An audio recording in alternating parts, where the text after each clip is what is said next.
Assalamualaikum warahmatullahi wabarakatuh. Shalom, Om Swastiastu, Namo Buddhaya, salam kebajikan, dan salam sejahtera untuk kita semua.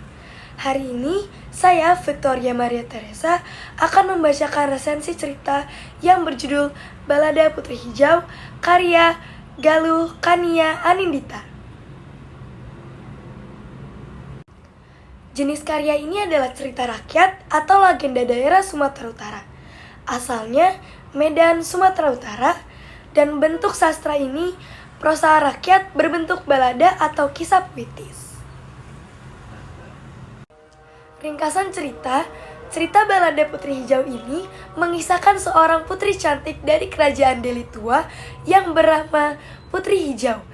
Ia dikenal karena kecantikannya yang luar biasa, sehingga seorang raja dari Aceh ingin menikahinya. Namun, lamaran tersebut ditolak.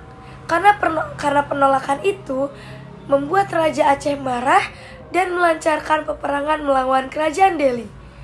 Dalam pertempuran, saudara Putri Hijau yang sakti berubah menjadi meriam untuk melawan musuh.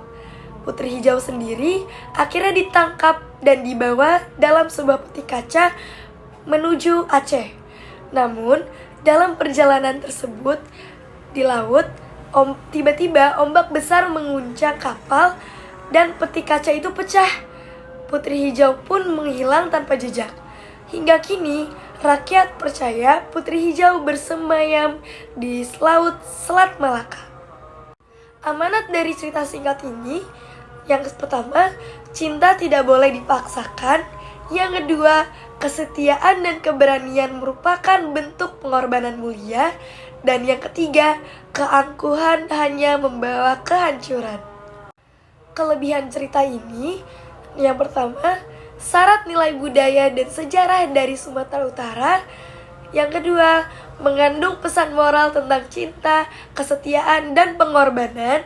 Dan yang ketiga, penuh dengan unsur magis yang memperkaya imajinasi si pembaca. Kekurangan cerita, yang pertama, tidak jelas terbukti historinya sehingga sebagian orang masih menganggapnya mitos. Yang kedua, beberapa versi cerita itu berbeda sehingga sulit menentukan kebenaran aslinya. Kesimpulan dari cerita ini, Balada Putri Hijau adalah kisah legenda yang indah sekaligus tragis dari Sumatera Utara. Cerita ini tidak hanya menampilkan sisi romantis dan heroik, tetapi juga mengandung nilai budaya yang memperkaya warisan sastra Indonesia. Cukup sekian dari saya, Victoria Maria Teresa dari kelas 10-7. Wassalamualaikum warahmatullahi wabarakatuh.